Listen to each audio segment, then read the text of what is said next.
Eh bien, bonsoir à tous. Je vous accueille ce soir toujours au bistrot du Sommelier à Paris, mais en musique avec quelque chose qui va vous inspirer peut-être le vignoble qui nous accueille ce soir, puisque je vais vous amener avec ces chansons issues du programme de Jean-Pierre Marcellesi, eh bien, en Corse ce soir, avec nos amis effectivement. Alors on a pu mettre Hugo Brini, Patrick Fiori ou d'autres. J'ai choisi Jean-Pierre Marcellesi que j'adore. On va peut-être baisser légèrement la musique maintenant, mais pour parler de la Corse. Et ce soir, nous avons comme invité, dans un instant, Nicolas Stromboni. On va partir du côté d'Ajaccio pour aller faire un petit tour magique de cette île de beauté vraiment extraordinaire, avec des vins de légende, des cépages très intéressants, à la fois des cépages connus, entre guillemets, pour la Corse. Je pense au Vermentino, célèbre du côté notamment de Porto Vecchio, mais pas que. Au Nieluccio, célèbre aussi à Porto Vecchio. Pardon, à Patrimonio d'ailleurs pour le Vermentino. Et également le Nieluccio du côté de Patrimonio. Mais également le Ciacarello d'Ajaccio, et on va en parler notamment avec Nicolas, puisqu'il est lutteur d'Ajaccio. Il a une très jolie boutique, cave, à Ajaccio, et également il est cuisinier, sommelier. Il a été président des sommeliers de Corse pendant un certain nombre d'années. C'est aussi un amateur de musique, et je suis sûr que vous allez pouvoir apprécier avec lui, effectivement, de découvrir la musique corse. C'est une musique émotionnelle, une musique qui est poétique, une musique qui, comme les vins, comme la gastronomie, comme le peuple corse d'ailleurs, est un peuple attachant, sincère et bien sûr à découvrir ou à redécouvrir. Alors en attendant que Nicolas Stromboni, qui j'espère n'est pas très loin, hein, on a envoyé une invitation bien entendu comme toujours pour nous retrouver. C'est vrai que Nicolas ne peut pas participer pour l'instant. Je vous lis ce qui est marqué à l'écran. Hein. Mais vous êtes nombreux déjà à être avec nous. Je vais vous parler un peu de ce qu'on va ouvrir ce soir dans quelques instants. Et peut-être d'ailleurs avec vous, puisque vous êtes déjà avec moi, commencer à ouvrir ces premières bouteilles. Tout à l'heure, j'ai évoqué le terroir de Patrimonio. À Patrimonio, il y a plein de noms célèbres, les Orenga, Ligafort, et les Gentile et autres Arena que j'adore. Ce soir, on a choisi avec le comité des vins corses, effectivement, de vous faire goûter et de goûter ensemble le domaine Leccia. Alors, pas le domaine libre Leccia, mais dans Antoinette, Leccia, sur le millésime 2019. Une très belle expression de ce cépage qui s'appelle le Vermentino, qui sur les calcaires.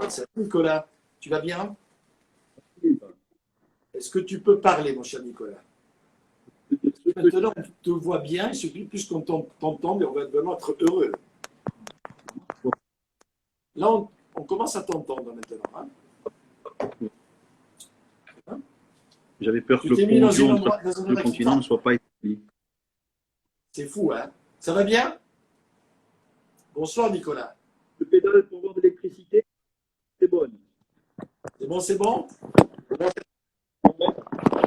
Ça va y arriver. Nicolas, Philippe, le temps que tu arrives dans un endroit qui capte, c'est parfait. Philippe, tu vas m'inviter avec vin de Corse, s'il te plaît. Alors, on va t'inviter avec vin de Corse. On va demander à Marion, Château de Vin Société, d'appeler les vins de Corse. Et on te retrouve dans quelques instants. Le temps, effectivement, je vous ai promis, hein, d'ouvrir ces bouteilles, et notamment le Patrimonio donc de Leccia, du domaine Leccia, dans le millésime 2019. Je parlais tout à l'heure de la géologie particulière, effectivement, de Patrimonio, qui est la seule poche calcaire d'ailleurs de l'île, et ce qui est assez logique pour le coup d'avoir une vibration particulière sur ces vins blancs que je trouve merveilleux. À la fois quand ils sont jeunes, c'est le cas ici de 2019, hein, mais quand ils prennent un peu d'âge et qu'ils minéralisent un peu avec le temps, c'est le temps plus extraordinaire. La couleur est magnifique, hein, je ne sais pas si on voit bien à l'écran, mais c'est déjà extrêmement engageant, il y a de la brillance, c'est limpide, c'est vraiment très très beau déjà. Et aromatiquement parlant, moi j'adore ce style parce que franchement, il y a de la fraîcheur, il y a du fruit, il y a du floral, c'est assez aérien, il y a ces embruns marins que l'on sent, se définir dans le vin, et c'est déjà un nez qui a beaucoup d'expression, j'adore ça. Et puis ça appelle vraiment les produits de la mer. Hein.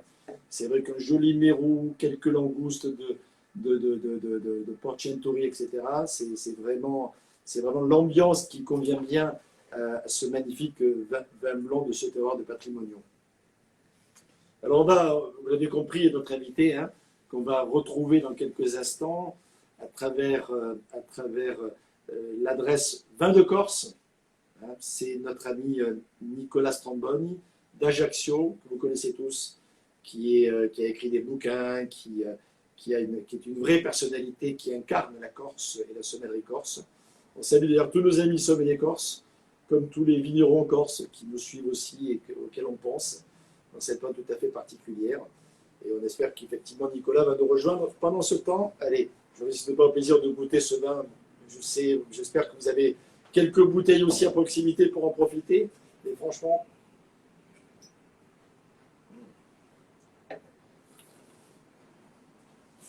c'est particulièrement bon. C'est très franc. C'est à la fois frais, sans que ça soit trop mordant au niveau de l'acidité, mais par contre, c'est super droit comme ça. Il y a vraiment une très très belle expression gustative et aromatique en rétro-olfaction. On est sur des saveurs, bien entendu, un petit peu salines, très fruits également. On a ce côté fruit à chair blanche qui est juste magnifique. Et vraiment, voilà, c'est un vin de plaisir. Et, petit secret entre nous, si vous avez des vieilles bouteilles, et même si la couleur commence à se dorer davantage encore, ça vaut vraiment la peine de les goûter, parce qu'il y a vraiment, vraiment la possibilité d'avoir ces vins avec ces vins de la garde. 10 ans, 15 ans, il m'est arrivé de retrouver des bouteilles en me disant, tiens, on va goûter, je l'avais un peu oublié celle-là, et finalement, eh bien, c'est juste extraordinaire avec le temps de retrouver cette complexité. On va pouvoir du coup, avec le temps, évoluer sur des plats un peu plus de cœur de repas, voire sur des volailles, travailler au citron, c'est des volailles avec un mix de terre-mer qui fonctionne très bien également. C'est vraiment, vraiment, vraiment des vins qui méritent, qui valent la peine. Alors, il n'y a pas que patrimoniaux pour les blancs en Corse, hein. Il y a plein d'autres endroits. Du côté de Corté, dans le centre, il y a des vins très intéressants. En Balagne, du côté de Calvi, par exemple, Île Rousse et Calvi, mais dans l'appellation Calvi, on a des blancs aussi intéressants. On a quitté un petit peu le côté calcaire de la poche de patrimoniaux pour aller sur des zones avec des arènes granitiques aussi par particulières. On a retrouvé Nicolas. Hein, ça va bien, Nicolas? Est-ce que tu nous reçois bien? Nous, on t'aperçoit. C'est Philippe. un peu serré, Ouais. mais ça se Mais mérite. la connexion. C'est d'être un Ah challenge. ouais, ça se mérite. Ça se mérite la Corse. La connexion est capricieuse. Mais je t'écoute avec beaucoup de délices depuis tout à l'heure, Philippe. Ben, écoute, je suis ravi que tu sois avec nous et de partager tous les deux. Ça fait un petit moment qu'on ne s'est pas vu physiquement et ça nous manque un petit peu en ce moment, ce contact physique. Nous, les gens du Sud, parce que tu sais que moi je suis né à Marseille et c'est quand même une ville très corse. Hein. Il y a beaucoup, beaucoup de Corses à Marseille aussi. Hein. Et beaucoup d'amis. C'est pour ça que tu as cette passion pour le chant, Philippe. Exactement. C'est vrai que toi aussi, tu chantes très bien. Et en attendant, tout à l'heure, on a mis une petite musique de Jean-Pierre Marchesini. Justement, en t'attendant, il y avait le choix encore, c'est des très belles choses. Hein. Mais la musique est omniprésente en Corse. Écoute, j'aimerais que tu sois avec moi dans la pièce pour sentir l'odeur de ces travers de porc là qui embaument l'espace et qui n'attendent que des rouges ou des blancs pour se délecter. Oui, parce qu'on évoquait, donc en attendant que tu nous rejoignes, le terroir de Patrimoniaux à travers le vin d'Antoinette Leccia, ici le domaine Leccia. Je disais que autant c'était super à l'apéro quand c'était jeune, en début de repas, sur des orientations plutôt marines, sur les accords, autant avec l'âge, et toi comme moi, on a goûté des patrimoniaux de 10 ans, voire davantage d'âge, hein, pour le coup, gagner en saveur, en puissance et en structure pour aller sur des plats de viande. Le porc est un bon exemple. Oui, alors c'est vrai que sur ce type de plats-là, qui sont des plats canailles, qui sont à la fois des plats qui peuvent emmener des rouges, hein, bien évidemment, parce qu'il y a de l'épice, parce que c'est confit, parce qu'il y a de la mâche et de la structure, mais c'est également des plats qui sont gras, qui ont besoin aussi de vin qui tranche. Et effectivement, quand ça prend de l'âge, quand ça se patine, il y a ces fameux acides minéraux des blancs corses qui leur donnent ce second souffle, cette vie, cette vitalité merveilleuse. Et ça peut faire sur des blancs un peu âgés. Alors un peu âgés, ça veut dire 5-6 ans, enfin à partir de 5-6 ans, pas forcément beaucoup plus. Hein, ça regagne cette tension au bout de 5-6 ans et ça ferait un bel accord sur ce riff, entre autres, bien sûr. Mais tu parlais je t'entendais tout à l'heure parler de l'angouste de Centuri, l'accord. Ah, voilà, quand on descend, ça mérite aussi, hein, il faut descendre bien bas pour remonter finalement quand on est à Centuri. Le plus dur est le retour, mais ça vaut la peine, franchement, sur ces plages de la côte occidentale. Quand on évoque le vignoble corse, on pense au blanc de Patrimonio, au rouge d'Ajaccio. C'est souvent un résumé un peu trop justement rapide de la viticulture corse, même si c'est deux belles bases. Il y a des rouges, bien entendu, de très grande qualité sur les autres appellations, que ce soit Calvi, que ce soit Porto Vecchio, que ce soit Sartène, que ce soit Figari, et même sur la côte orientale, où il y a quelques vignerons aujourd'hui qui méritent vraiment qu'on s'y intéresse. On pense bien sûr en rouge au Nieluccio, et notamment du côté de Patrimonio, mais pas que, hein, et au Chacarel, ou notamment le grain croquant que tu adores toi, du côté d'Ajaccio, qui est ta ville finalement. Hein. Mais il y a plein d'autres cépages aussi qu'on oublie ou qui reviennent un peu au goût du jour aujourd'hui. On a d'ailleurs.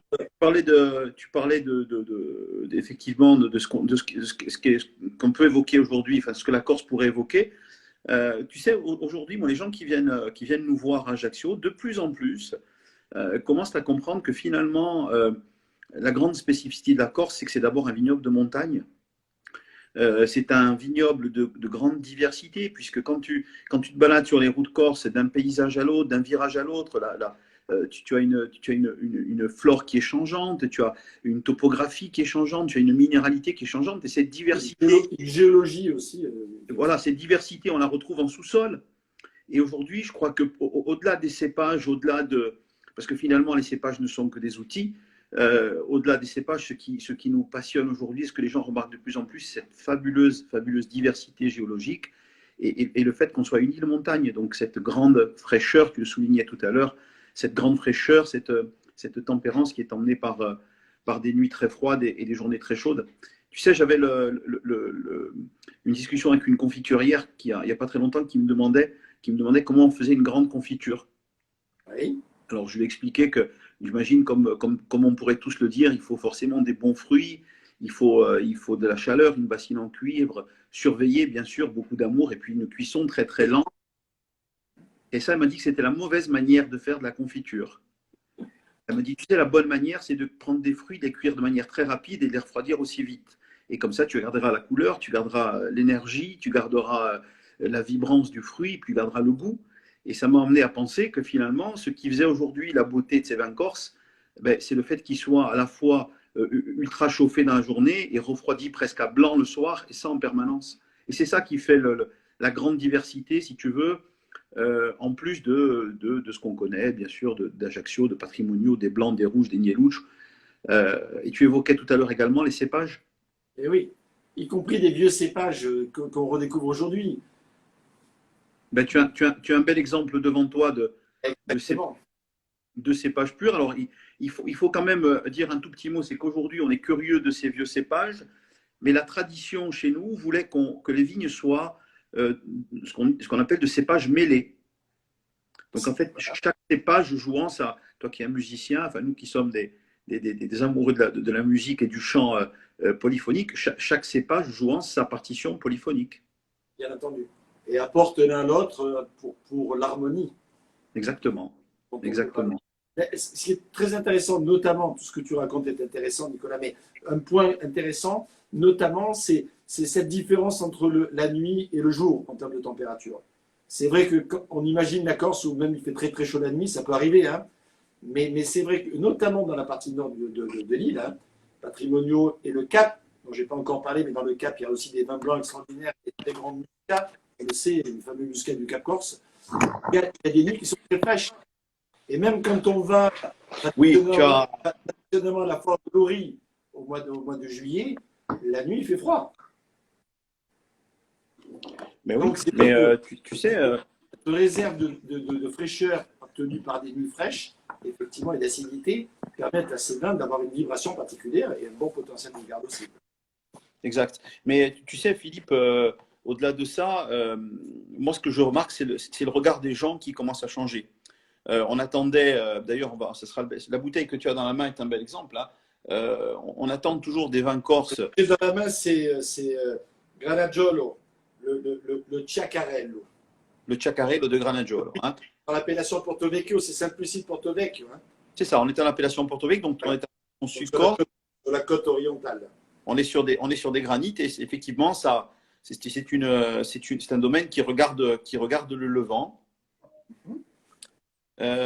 C'est un domaine qui a très vite pris le mode de culture bio. Quasiment depuis le début. Hein, quasiment. La famille est dans les années 70, 74, je crois, l'origine du domaine. C'est ça, tout à fait. Et aujourd'hui, donc, ce sont deux femmes délicieuses qui tiennent le domaine et voilà, tout est en harmonie là-bas. Le bouchon est très beau aussi, parce que la qualité du bouchon, on ne rappellera jamais, c'est quelque chose qui déjà donne une signature, j'allais dire, au vin. Là, le bouchon est juste magnifique. C'est ce que tu as dans ton verre également.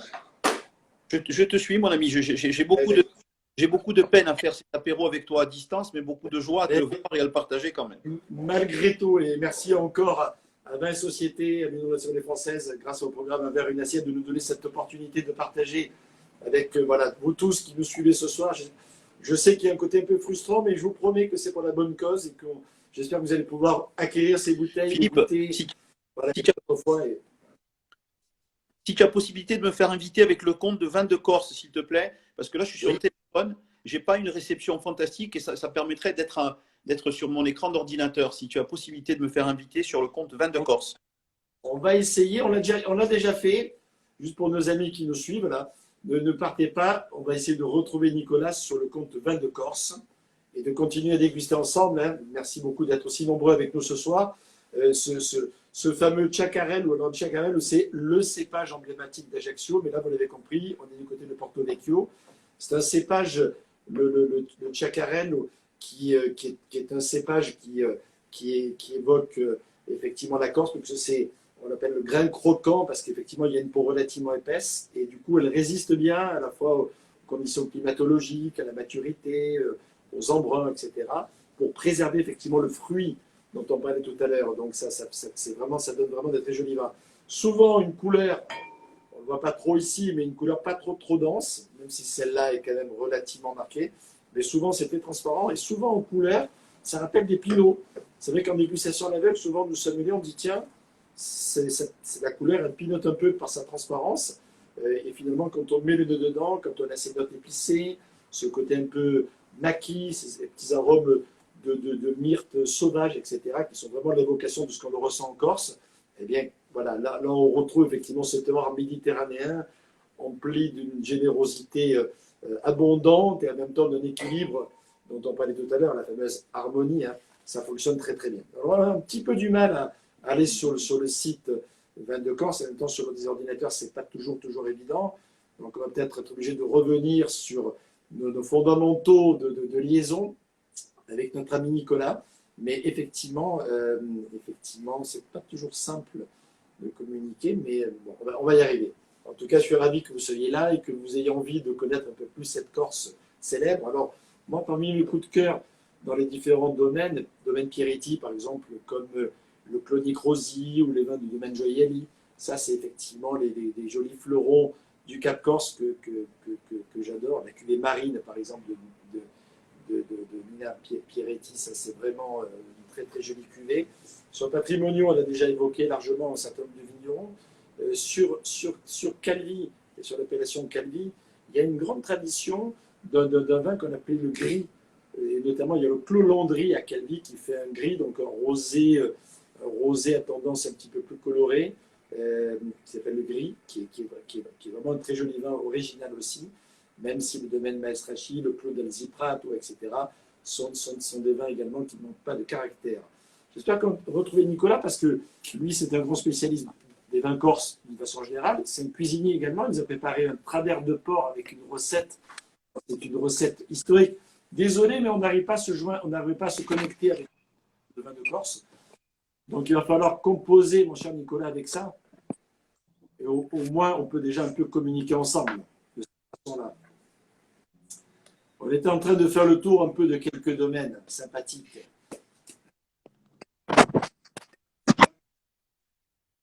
Est-ce que tu nous entends, mon ami?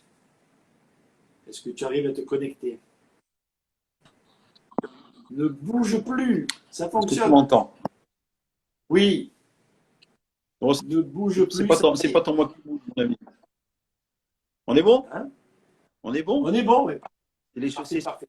c'est ce que disait Léon Zitrone, c'est les joies du direct, Philippe, c'est rien. Exactement, exactement. Et on sait très bien qui va gagner le tiercé, il n'y a pas de souci, Absolument. avec la chance que tu as. Mais écoute, on a quand même un beau tiercé. On a un beau tiercé. Ce soir, on est le tiercé. Ce soir, on est le tiercé gagnant. Hein. J'allais te dire, on a un beau tiercé ce soir, oui. On est bien calé avec tout ça. Oui, donc ce vin, ce Chacarello, toi tu connais bien ce cépage Chacarello parce que c'est le grand cépage des granites d'Ajaccio aussi. Et c'est vrai qu'il y a très, très joli vin du côté dans les écrits anciens, c'est le seul vin dont on parlait de lui en tant que monocépage, ce qui était assez rare en Corse puisque, on le disait tout à l'heure, c'était une vigne qui faisait des blindes, des vins d'assemblage. C'est un vin qui pourrait suffire à lui-même. C'est vrai qu'il est beau, il est croquant, il est juteux. C'est un vin qui est contemporain, qui peut être bu jeune, moins jeune, vieux, très vieux, seul ou pas seul, sec ou liquoreux. D'ailleurs, on fait des très beaux liquoreux de Chacarello, des liquoreux magnifiques, parce qu'il a ce côté naturellement acidulé qui l'aide beaucoup. Mais c'est un vin également qui fait merveille dans un bel assemblage. Et puis, avec son frère de sang, le Nieluccio, il fait des très beaux mariages également. J'imagine. J'ai eu la chance, comme toi, hein, de goûter des vieux millésimes. On évoquait l'évolution des blancs. Bien sûr, les rouges ont souvent tendance à se garder encore un peu mieux. Et j'ai goûté il y a quelques années, du côté d'Ajaccio, notamment des vieux millésimes de Claude Alzetto. Alors, Alzetto, en plus, c'est un vignoble qui est haut en altitude. Hein, donc, il y a des fraîcheurs qui sont conséquentes. Ou des vins de la famille Bianchetti. Hein. Oui. Clos Capitoro. Le Clos Capitoro. Et notamment, je me souviens d'un Capitoro 59, dégusté il n'y a pas très longtemps finalement, avec un cabri rôti aux herbes. Il manquait personne. Hein. Et bien, c'était juste pour le bonheur qui était là, un peu de musique, quelques polyphonies qui nous trottaient dans la tête quelque part. Ça t'emmenait où Philippe, ça t'emmenait où ce vin-là? Ça t'a évoqué quoi, ce 59? On était bien sûr sur du tertiaire un peu affirmé, hein, mais on était aussi sur des sensations tactiles assez denses, ce qui pouvait paraître un peu inimaginable sur un 27 âges où on aurait pu avoir peut-être un petit peu de diminution de densité. Et là, on avait justement de la chair, de la matière. Ça m'a emmené, ça m'a ramené d'abord en Corse, parce que c'était dégusté ici à Paris, au bistrot du Sommelier, dans cette salle qui m'accueille ce soir, et qui vous accueille, vous et toi, un petit peu aussi ici avec nous, et vice-versa pour tous les deux, et pour nos amis. Mais c'est des vins qui parlent au cœur, direct. C'est-à-dire qu'il y a une émotion particulière que j'ai trouvée remarquable. Et c'est marrant que tu parles de tannicité, enfin de matière, de sensation tactile, parce que le Chacarello, c'est un cépage qui en a toujours manqué, ce qui a effrayé pendant de nombreuses années les vignerons qui trouvaient sa robe bien trop claire.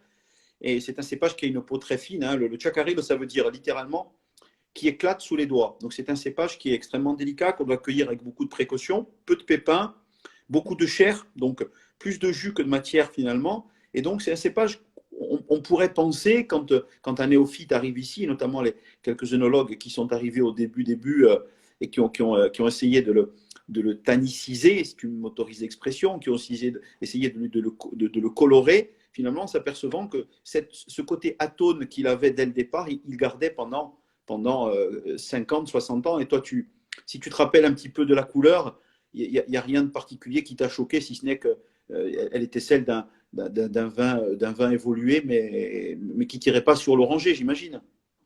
Alors, un petit peu, ouais. Plutôt sur l'ocre que sur l'orange. Ouais, sur l'autre, ouais. mais déjà un petit peu, bon, automatiquement assez bruni.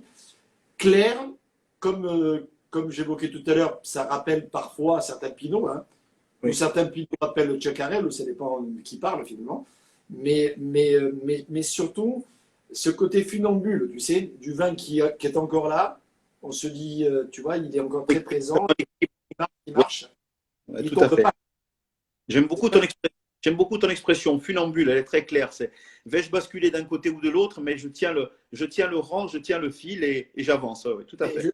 je suis là, ma foi. Et c'est vrai que c'est ce souvenir que j'en ai.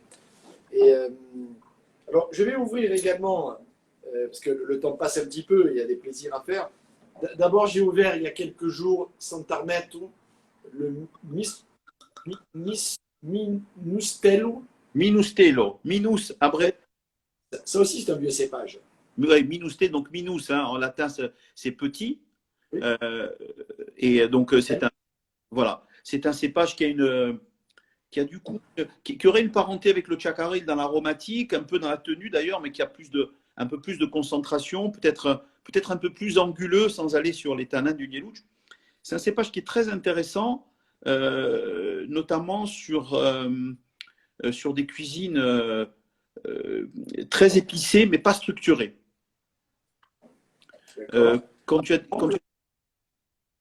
Par exemple, sur des cuisines espagnoles, sur des tapas espagnols qui peuvent être des tapas, tu sais, très tendres, genre de la volaille par exemple, qui demandent des vins avec pas forcément un grand corps, mais par contre, quand ce sont des tapas qui sont marinés avec des épices très fortes, il faut un vin qui soit à la fois fougueux, nerveux, autoritaire, mais sans être musclé.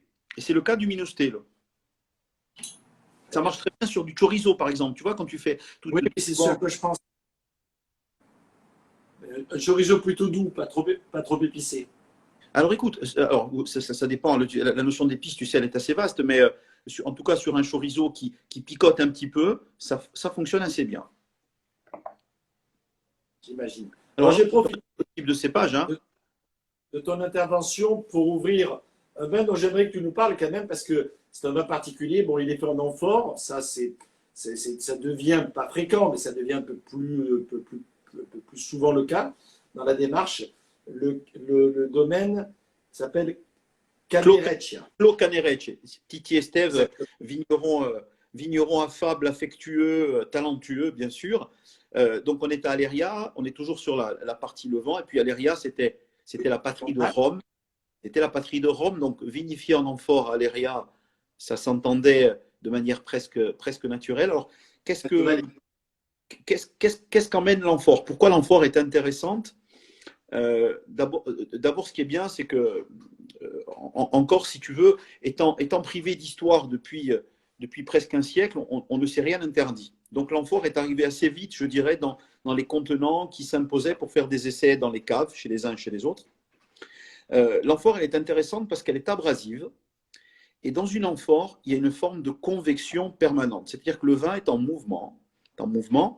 Et sur un cépage qui peut être un peu tannique, comme le carcadiol, ça va polymériser, ça va venir, donc le vin va venir frotter, bien sûr, contre la paroi abrasive de l'amphore, et ça va lui donner un legato qui est très une sorte de polissage.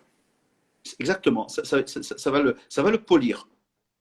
Et tu goûterais ce cépage-là vinifié en cuve inox, tu te mordrais les dents, tu le goûterais sous bois, ça serait encore une autre chose. En amphore, je trouve que c'est vraiment le contenant qui lui va extrêmement bien, parce que ça ne trahit pas ce qu'il est, ça reste ce cépage un petit peu animal, avec des notes un peu plus profondes, un petit peu masculines parfois, et à la fois, ça lui donne une sophistication, enfin en tout cas une forme de civilisation plutôt, qui est assez ingénieuse sur ce cépage. Alors, il y a plein de vignerons de talent, hein. On en a quelques-uns ce soir. On peut faire un petit clin d'œil à la famille Canarelli également, par exemple, qui fait des vins Forcément. super côté de Figari. Dans le Sarthenay également, je trouve que c'est une appellation sartène qui faisait des vins qui étaient, moi je me souviens de vins un peu puissants, un peu généreux, voilà, qui manquait peut-être parfois un peu d'élégance. Je trouve qu'aujourd'hui, on a toujours cette densité, mais avec des vins qui sont souvent beaucoup plus équilibrés. Tu sais, de manière générale, les vignerons de Corse se sont aperçus de la richesse qu'ils avaient sous leurs pieds, qu'on démarrait une très très belle aventure et qu'il leur appartenait d'exprimer cette multiplicité de terroirs. Donc aujourd'hui, avoir des choses qui s'équilibrent grâce à des parcelles peut-être mieux isolées, grâce à l'altitude, tu en parlais tout à l'heure, grâce à effectivement le mélange de cépages, grâce à des vinifications peut-être différentes, grâce à des dates de récolte, forcément. Et puis c'est vrai que ces vieux cépages, alors bon, on les prend seuls, après on en pensera ce qu'on en veut. Hein. Moi, je crois plutôt à la force du commun qu'au côté solitaire des choses. J'aime toujours qu'il y ait effectivement une base reconnaissable, mais que les copains viennent un petit peu à la rescousse du combattant. Et c'est pour ça que, même si c'est intéressant de goûter un cépage, un monocépage seul, pour moi, ça ne sera jamais aussi intéressant de le goûter dans son ensemble. Mais on découvre ça aussi, et ça nous aide pour l'équilibre, pour le côté effectivement plus souple. Absolument. Alors, il y a plein de messages qui sont là et des salutations des uns et des autres. On ne peut pas tous vous répondre, mais merci beaucoup de vos interventions. N'hésitez pas, si vous avez des questions particulières, à nous les soumettre. On nous dit que, voilà, il y a un petit salut de la part de la famille Venturi, qu'on salue bien entendu. Et on ne pourra pas parler de tous les vignerons encore ce soir, mais sachez que dans notre cœur, vous êtes tous, bien entendu, présents, les uns et les autres. En termes d'accords mets et vins, parce que la thématique un peu est autour justement des accords mets et vins, donc là, le fameux travers de port dont tu as parlé tout à l'heure, tu peux nous dire un petit peu comment tu le fais, à quoi ça ressemble? Alors, déjà, regarde, je ne sais pas si vous le voyez bien, mais je vais essayer de vous le montrer. Voilà. On commence. Il est l'heure, là. Les papilles commencent Regarde. Et les sucs digestifs fonctionnent. Ça, c'est cuit longuement, là. Hein? C'est cuit assez longuement pour le confire un peu comme ça. Alors ça, tu as plusieurs manières de le cuire, mais deux grands principes. Le premier, c'est effectivement une cuisson à basse température dans un premier temps. Alors, les grands chefs et ceux qui possèdent une machine à mettre sous vide vont le cuire dans un premier temps sous vide, en le blanchissant un tout petit peu, 5 minutes pour enlever le mauvais gras. Et puis tu le cuis sous vide dans une sauce qui est toujours construite de la même manière. C'est du sucré, du salé, de l'acide et de l'amer. Il faut qu'il y ait les 4 saveurs à chaque fois. Donc concrètement, tu mets du sucre, tu mets du miel, tu mets c'est quoi Concrètement, alors là-dedans, dans ce plat-là, qui est la recette du livre, mais que j'ai un petit peu fait évoluer avec le temps, pour la partie... Tu as fait quelques livres, notamment celui auquel tu fais référence, c'est un livre sur la Corse et la cuisine corse. Du pain, du vin, des oursins. Qui s'appelle Pain, du vin et des oursins aux éditions Marabout. Aux éditions Marabout, qui est un livre qui parle de la Corse à travers sa gastronomie. Des jolis livres, félicitations. Du pain, du vin, n'oubliez pas. Hein. C'est une belle aventure. Et donc, si tu veux, dans cette recette, on y mettra pour l'amertume. Moi, j'adore travailler avec le miel d'arbousier, qui est un miel. Bon, quand on évoque Corse, c'est plutôt le miel de châtaignier qu'on évoque. Voilà, qui est un miel plus boisé, qui est un miel qui conviendra plus, à mon avis, à la pâtisserie. Le miel d'arbousier, c'est un miel qui a cette note extrêmement amère, qui est en fait du coup un miel qui n'est pas un miel de petit déjeuner, alors sauf certains amoureux de l'amertume. Donc ça c'est ce qui va t'emmener l'amertume. L'acidité, tu vas la trouver avec un jus d'agrumes, ça peut être de l'orange ou du pomelo. D'accord. Tu auras toujours un petit trait de vinaigre pour renforcer le côté un petit peu plus mollasson parfois de l'orange. Il faut un petit coup de fouet. Vinaigre de vin. Vinaigre de vin rouge, pas de balsamique. Pour la partie salée, j'aime bien y mettre quelques anchois écrasés. Super intéressant à travailler l'anchois. Voilà, c'est très très beau. Et puis sur la viande, ça se marie toujours très très bien. C'est toujours une belle base de sauce. Tu as forcément une base tomatée. Alors, si on n'a pas le temps de faire un fond de tomate, on peut y mettre un ketchup, mais si on a le temps de faire un fond de tomate, c'est très simple. On fait brûler un peu de sucre cassonade, on y met un peu de sauce tomate, un peu d'ail haché, un jus d'orange, un petit peu d'anchois, et puis et cette cuillère de miel d'arbousier. Et puis voilà, on fait cette petite sauce une vingtaine de minutes, on laque gentiment les ribs et puis on fait cuire. C'est pas très compliqué. Donc la cuisson du rib, si on n'a pas de matériel, mettre sous vide, etc., on fait quoi? Alors si t'as pas, voilà, si t'as pas de, merci de me recaler, Philippe. Alors si tu n'as pas de matériel, c'est pas très compliqué. La cocotte qui peut vous servir à faire ce fond de sauce, vous y mettez un tout petit peu d'eau dedans, 10 centilitres, vous badigeonnez vos ribs et vous faites cuire à 80 degrés au four toute une nuit. Voilà, ça se fait tout seul finalement après. Ça se fait tout seul. Il n'y a pas à vérifier, il n'y a pas à lever le couvercle de la cocotte, il n'y a rien qui sort, ça va être totalement hermétique. On laisse refroidir et puis au moment de passer à table, quand on veut, le lendemain, le jour d'après, 3 jours après, on remet ces ribs avec un tout petit peu de sauce dessus sous le grill du four et c'est parfait. Génial. Et on sert avec éventuellement quelques jolies pommes de terre, quelques légumes de saison en fonction de ses envies, voire quelques pâtes. Ouais. Il y a beaucoup. D'accord, quoi. Tu sers avec, si tu le fais en plat, tu peux accorder ce que tu as envie. Moi, en ce moment, j'aime bien les purées de légumes racines parce que c'est de saison, mais tu peux aussi servir ça en apéro, la fenêtre ouverte, en train de profiter de l'air frais avec un joli verre de vin et puis basta. Absolument. En tout cas, et je pense qu'avec un blanc, avec un peu d'âge, hein, ça peut faire. Sinon, dans l'absolu, spontanément, le chacarel sera plus avenant. Oui. Il faudra attendre peut-être un peu plus. Il est encore jeune. Non, pour l'instant, c'est un accord qui fonctionne bien sur le côté, sur l'après, sur la sauce qu'on a mis sur le rib. Ça pourrait fonctionner parce que c'est un vin qui est suffisamment enrobant. Mais pour l'instant, il a un mordant qui est trop marqué pour aller sur le côté confit du plat. Exactement. L'attendre un peu, le mettre en carafe, le travailler un peu pour pouvoir effectivement le rendre plus avenant et à découvrir ou à redécouvrir parce que c'est vraiment beaucoup de personnalité. Quand on pense à la Corse en termes de gastronomie, je me souviens que tu m'avais envoyé il y a quelques années une belle sélection de charcuterie corse et je t'en remercie encore à l'occasion d'un anniversaire ici au bistrot du Sommelier. Il y a des charcuteries magnifiques, il y a des miels, on l'a évoqué, de grande qualité, il y a des agrumes. Le cédrat, par exemple, est un agrume que j'adore aussi, qu'on peut travailler de différentes façons. Il y a des gibiers aussi en Corse, bien entendu, super intéressant. J'ai évoqué tout à l'heure le cabri sur le Clos Capitoro 59. C'est salivant. Ton accord m'a fait saliver, Philippe. Et beaucoup de produits de la terre. Et c'est vrai qu'il y a beaucoup de produits qui sont faits sur terre. Pourtant, c'est une île. Donc, il y a aussi beaucoup de poissons tout autour de l'île. Bah, tu as des poissons autour, tu as des poissons dans l'île, hein, parce qu'on a des lacs, on a des poissons de lac, on a des poissons de rivière, on a des poissons d'étang, hein, bien évidemment. Enfin, bien évidemment, pour ceux qui savent qu'on a des étangs, ça s'entend. Et puis des recettes de la mer. Alors, les recettes de la mer, si tu veux, c'est plus particulier parce que c'est des recettes qui sont gardées par famille et par famille de pêcheurs. Elles sont moins démocratisées que les recettes de viande finalement. Parce que de terre ou de montagne. Voilà. Il ne faut pas oublier que, alors, on attend toujours la Corse sur des recettes un peu plus de la terre.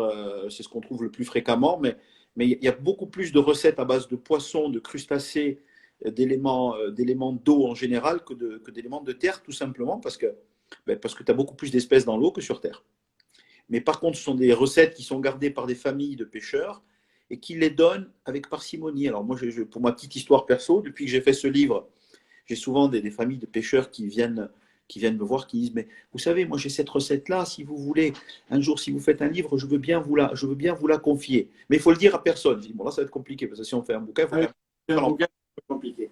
Et donc les oursins, parce que je vais te lancer un peu sur les oursins, on trouve des jolis oursins méditerranéens, et je suppose encore, si tu en as fait presque une partie de ton titre, c'est que c'est aussi quelque chose qui est intéressant, ça interpelle l'oursin. Alors, on en trouve. C'est un oursin qui est extrêmement concentré, qui a des notes parfois de balsamique. Malheureusement, on peut le consommer dans des périodes de plus en plus courtes parce que les gisements s'épuisent. Mais pour la bonne nouvelle, on a un centre de recherche à l'est, à Bastia, enfin en dessous de Bastia, sur la Marane, qui s'appelle Stellamar et qui est un centre qui aujourd'hui est en capacité de faire reproduire l'oursin. Donc, est en train de réintroduire des gisements un peu partout en Corse. Et donc, on sait à nouveau redonner vie à ces gisements. Ça prendra du temps, mais en tout cas, on a la maîtrise du truc. Et pour revenir au domaine qui nous plaît assez bien, tu parlais tout à l'heure de vieux blancs, des blancs un petit peu évolués. Un bel oursin mangé en bord de mer ou pas, mais en bord de mer, forcément, ça a ce charme, cette lumière marine qui est incontournable, qui est irremplaçable. Et l'écrin et l'oursin, ça rime bien. Exactement, tout à fait. Et avec un vieux blanc donc, qui est dans cette seconde vie où on a les acides minéraux qui vont venir chercher cet iode si particulier, c'est un accord d'une grande simplicité et d'une force inouïe. Absolument. Là, on synthétise, j'allais dire, cette concentration minérale, quelque part, à la fois dans la coque de l'oursin comme dans la coque du verre. Sur le rosé, il y a des choses intéressantes aussi, parce que c'est vrai qu'il y a des rosés en Corse qui sont pas mal aussi. La production. Ça reste le gros de notre production aujourd'hui. D'abord parce que c'est un vin estival, c'est un vin c'est un vin qui symbolise la Méditerranée, c'est un vin qui symbolise les vacances, le farniente, le repos, la fête aussi. Et puis dans les rosés, tu as effectivement ces rosés de vacances qui sont une grande réalité et qui sont très plébiscités. Puis tu as des gens aujourd'hui qui commencent à faire des essais de vinification plus ou moins fous sur des rosés, alors qu'ils n'ont de rosé finalement que le nom, puisque ça s'apparenterait à des. J'ai eu l'occasion de goûter un champagne récemment d'un vigneron d'un vigneron champenois qui s'appelle Mouzon-le-Roux. La cuvée s'appelle l'Incandescent. C'est un rosé qui va presque sur des couleurs de pinot. J'imagine que tu dois connaître cette cuvée.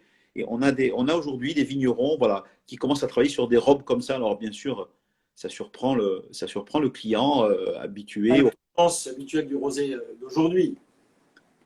Mais ça donne des rosés avec beaucoup plus de personnalité et sûrement plus de répondants gastronomiques. Bah, toi qui est un grand sommelier, ce type de rosé-là, ça ne peut faire que ton bonheur et le bonheur de tes clients, forcément. Exactement. Mais il faut effectivement que aujourd'hui on donne aux consommateurs les clés pour que ce type de rosé s'invite à table. Moi, c'est des rosés que j'hésite pas à carafer. Ça fait des couleurs sur la table absolument merveilleuses. Ce sont des centres de table vivants. Et j'invite nos amis auditeurs à faire preuve d'un peu de curiosité aussi sur les rosés, parce qu'on entend malheureusement trop souvent que le rosé, c'est pas du vin. Et le rosé, Philippe, c'est du vin. C'est du vin. C'est du On vin. le confirme tous les et c'est du beau vin. C'est un vin qui technique. Exactement. Et ça demande une approche technique, et ça demande une approche de la dégustation aussi spécifique, et des accords aussi qui le sont non moins. Le temps passe et je vois que déjà il va falloir rendre l'antenne. Et avec les petites coupures, finalement, on a envie de rester encore avec toi, mon cher Nicolas, si tu as encore quelques instants. Tout à l'heure, j'évoquais les muscats. On pourrait parler du rapou rare, de cépages tels que l'Aleatico aussi, etc. Il y a, quand on regarde la Corse et qu'on la connaît mal, on se dit oui, bah, c'est bien, c'est la Corse, et puis on fait du vin. Quand on est sur place et qu'on en profite, il y a une diversité extraordinaire. Oui. Une complémentarité des uns et des autres qui permet d'avoir plein d'occasions finalement de découvrir, de partager, de connaître. Écoute, oui, les vignerons corses se réapproprient peu à peu ce patrimoine-là et ont vraiment à cœur de le faire partager. Et tu parlais de l'Aleatico, qui est un cépage qui est peut-être le plus méconnu. Si on devait parler de l'Aleatico pour qu'il soit mieux compris, on pourrait citer l'Ispahan de Pierre Hermé. Donc l'Ispahan, c'est cette combinaison de rose, litchi, framboise, qui est exactement, ce sont exactement les notes premières de ce cépage-là, rose, litchi, framboise. Donc c'est un cépage qui est merveilleux, bien sûr, qui est un cépage qui est extrêmement intéressant dans des vins liquoreux et à toute petite dose, en l'effleurant dans des assemblages de vins secs, ça donne une tonalité presque, tu sais, ça fait presque penser à des Amarones italiennes, dans ce côté baroque de l'Amarone, et on a cette chance-là aussi. Oui. On n'a pas évoqué les fromages. Philippe, en tout cas, les fromages. Moi, je voulais te remercier d'être l'ambassadeur infatigable depuis tant d'années des vins corses. on connaît ton amour pour le vin en général, bien sûr, mais pour le vin corse en particulier, ceux qui se sont assis à ta table le savent, mais tu défends avec beaucoup, beaucoup de passion, avec beaucoup d'intérêt ce vignoble. Alors aujourd'hui, ça paraît presque une évidence de défendre les vins corses parce que ça fait partie de ces vignobles qui ont un peu la côte. Mais il y a 20 ans, 25 ans, 30 ans, quand tu le défendais, tu étais un des pionniers. Et voilà, moi je tiens à te remercier parce que tu nous as aidés en tout cas, à nous émanciper, à devenir ce qu'on est. Je te remercie beaucoup, mais c'est vrai que c'est entre guillemets facile quand on y va, parce que les Corses, de façon générale, sont des gens généreux, accueillants. À partir du moment où on est sincère et ils le sentent, les choses se passent vraiment très très bien, on est vraiment accueillis. Et moi j'essaie d'être l'ambassadeur, mais toi tu es bien entendu un ambassadeur local extraordinaire parce que quand on a besoin de quelque chose, on sait qu'on peut t'appeler, tu vas répondre positivement. Quand il y a besoin de renseignements, on peut appeler Nico, ça fonctionne. Et donc cette générosité qui te caractérise permet d'avoir un accès d'autant plus facile, j'allais dire quelque part, à la Corse et à sa viticulture. On n'a pas eu le temps trop de parler de fromage corse, et Dieu sait s'il y a aussi de très belles choses à faire, notamment des accords sur des vins blancs, mais pas que, parce que sur des muscats, Non, sur des muscats, mais pas que, même sur des rouges et sur des rouges. Hein, bien sûr, sur les croûtes fleuries d'Ajaccio, sur des vins rouges, ça peut fonctionner. Tu parlais des muscats sur des vins sur des fromages de Calanzano, du Niolo, parce qu'ils ont besoin d'être, comment dire, gancés, assagis, voilà, merci, assagis. Et puis sur les fromages du sud de la Corse, notamment je pense à Sartène où les fromages sont fumés, on revient encore s'aider de ces blancs un peu âgés. On a fait il y a quelques jours un très bel accord sur une tome fumée de Malaroni, qui est une tome qui est fumée au bois de lentisque, qui est un arbuste du maquis, qui est au passage un antiseptique, hein, c'est pour ça qu'on fumait le fromage de lentisque, avec un vieux blanc corse. Oh, c'était une merveille, c'était une merveille. Et là, pareil, tu vois, on est sur des accords très simples. On parlait de l'oursin avec le blanc, on parlait du fromage fumé. On est plus finalement sur une gastronomie à la japonaise, hein, c'est-à-dire le produit pour le produit et puis rien d'autre. Et l'aboutissement, c'est le dépouillement finalement. Ouais, puis je dirais que si on veut comprendre le dépouillement, alors j'espère que cette période malheureuse est derrière nous, mais moi j'invite vraiment, vraiment à venir visiter la Corse en saison, bien sûr, parce qu'il y a des belles choses à faire, il y a les plages, il y a le soleil, il y a cette joie de vivre, mais hors saison, et notamment cette période de la gastronomie qui est le mois d'avril-mai, où on est encore sur des produits d'hiver, on a les premières araignées, on a encore quelques oursins, et puis la charcuterie, bien sûr, du brooch, et puis tous les produits d'été qui arrivent. C'est une période pour les amoureux de la gastronomie qui est merveilleuse. On devrait faire d'ailleurs un pèlerinage obligatoire. On arrive. On arrive. Nicolas, le plus possible, le plus vite possible. J'espère effectivement que les liaisons vont refonctionner le plus rapidement possible et qu'on va pouvoir effectivement profiter dans cette année 2021. C'est ce que je te souhaite, Nicolas, c'est ce que je vous souhaite à tous. Hein. Un très beau millésime 2021. On a encore quelques jours pour se fêter ça. Je pense qu'on peut se le fêter quasiment toute l'année, ce millésime 21, parce qu'on l'a mérité. On espère en tout cas qu'il sera salvateur pour les uns les autres, plus clément.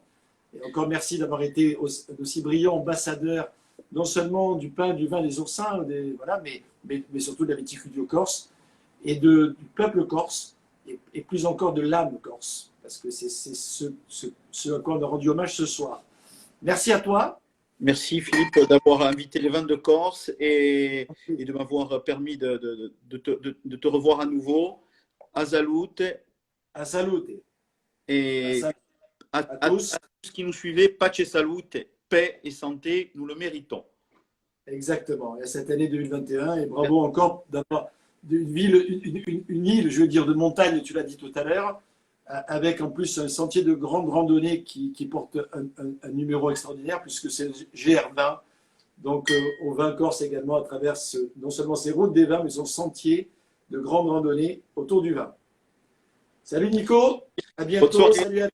Lundi prochain, on va se retrouver tous ensemble ici avec je ne sais pas qui encore, mais avec un grand chef, en tout cas qui va venir compléter cette série qui se termine bientôt, hein, parce qu'on a encore 2 épisodes la semaine prochaine, où ça sera la Provence, et puis la semaine d'après, où ça sera le Jura. Voilà. Salut et bonne soirée à tous. À bientôt. Bonne santé.